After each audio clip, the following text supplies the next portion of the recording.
எங்கிருந்து நீ வந்தாயோ கோடீஸ்வரா, எங்கள் நெஞ்சினில் நிறைந்து நின்றாயே கோடீஸ்வரா. நிதம் எங்கள் நினைவுகள் உந்தன் அருளலையில் சங்கமம் கோடீஸ்வரா. இது எங்கள் ஆன்ம கீதம் அன்பே கோடீஸ்வரா.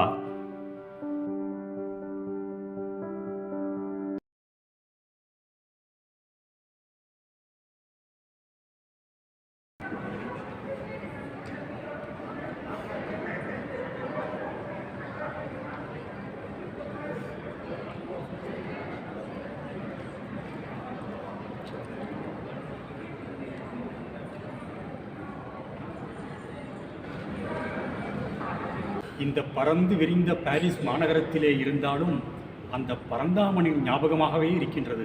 எனக்கு இப்பொழுது ஒரு அருமையான சம்பவம் ஞாபகத்திற்கு வருகின்றது. நான் சொன்னேன் பார்த்தீங்களா, அதாவது கணக்கன்பட்டி பகவானோட பிரதிபிம்பம் நாச்சிமுத்து ஐயா. அந்த நாச்சிமுத்து ஐயா சொல்லிய பல அனுபவங்களை நான் உங்களுக்கு சொல்லிட்டு வர்றேங்க. இன்னொரு சம்பவம் சொன்னாருங்க.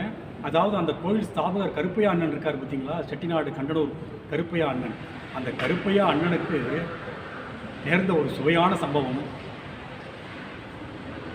வாங்க நீங்களும் தெரிஞ்சுக்குங்க. ஒரு நாள் மதியம் சரியான வெயிலுங்க. அதாவது ஒரு 12 மணிங்க. ஏற்கனவே கோடை காலங்க. அந்த கோடை காலத்தில் நண்பர்கள் 12 மணிங்க.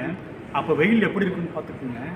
அப்போ வந்துங்க கணக்கன்பட்டி பகவான் திடீர்னு அந்த கட்டிக்கிட்டு இருந்த கோவிலுக்கு வர்றாருங்க. அங்கே கருப்பையா அண்ணன் இருக்காருங்க. அந்த கருப்பையா அண்ணனை பார்த்து பேரை சொல்லியே, கருப்பையா உனக்குன்னு வச்சிருக்கையா இந்த ரெண்டும் அப்படின்ட்டு அவர் போட்டிருந்த அந்த செருப்பு, அந்த காலனின்னு சொல்லுவோம் இல்லையா, அவர் போட்டிருந்த செருப்பு, அந்த செருப்பையும் கலட்டி அவர் முன்னால் வச்சுட்டு சாக்கிலேருந்து அவர் சாக்கு முறையில் ஒரு ஜோடி செருப்பு வச்சுருந்தாருங்க. அந்த செருப்பையும் கொடுத்து அதையும் கீழே போட்டு எடுத்துக்கடா சாமி அப்படின்ட்டு போயிட்டாருங்க. இந்த மாதிரி சில த்ரில்லிங்கான அனுபவங்கள்லாம் அவர் பண்ணுவாருங்க நம்ம கணக்கன்பட்டியார். அதை வந்து ஆழங்காண முடியாத ஒரு தெய்வீகமான விஷயங்கள் அதெல்லாம். உடனே கருப்பையா அண்ணன் எதிர்பாராத மகிழ்ச்சி, அவர் மகிழ்ச்சியின் உச்சத்திற்கே போய்விட்டார். அந்த 2 பாதனையும் எடுத்து, அந்த 2 பாதுகைகள், அந்த 2 காலணி, அந்த 2 பாதுகைகளையும் எடுத்து அவர் அப்போ பூஜையில் வச்சதாங்க இன்னும் அவர் பூஜை பண்ணிகிட்டு இருக்காருங்க. அது ஒரு தெய்வீகமான அனுபவங்க.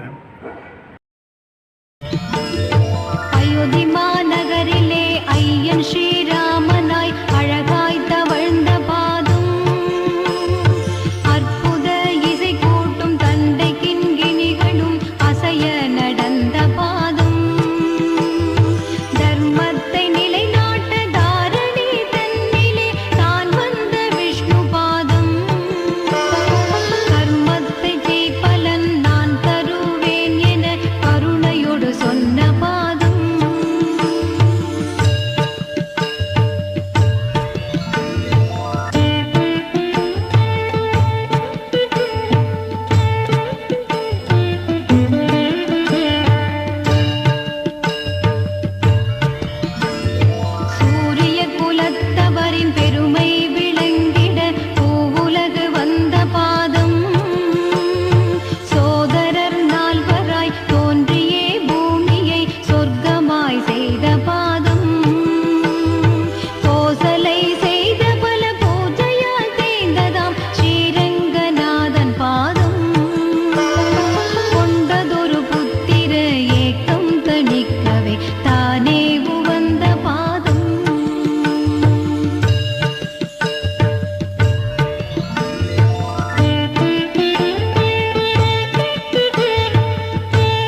காலணிகளுக்கு, பகவானின் காலணிகளுக்கு எவ்வளவு சக்தி இருக்கின்றது தெரியுமா? ராமாயண காலத்திலிருந்தே ராமர் காலணிகளில் ஆரம்பித்து பகவான் நமது பகவான் எல்லாம் வல்ல எனது குரு பகவான் கோடிசுவாமி வரை, அதற்கு பிறகு நமது கணக்கன்பட்டி பகவான் வரை அந்த காலணிகளுக்கு எவ்வளவு மகத்துவம் இருக்கின்றது தெரியுமா? அந்த காலணிகள், குருவின் காலணிகள் மிகவும் சக்தி வாய்ந்தவை. குருவின் செருப்பு, நம்ம சொல்லப்போனால் குருவின் செருப்பு மிகவும் சக்தி வாய்ந்தது. அந்த குருவின் செருப்பை வழிபட்டாலே அந்த குருவினுடைய ஆற்றல்கள் எல்லாம் நமக்கு வந்து நாம் ஆன்மீகத்திலும் பொருளாதாரத்திலும் மிகவும் உச்சத்தை அடையலாம். மறுபடியும் அடுத்த காணொளியில் சந்திப்போம். ஆத்ம நன்றி.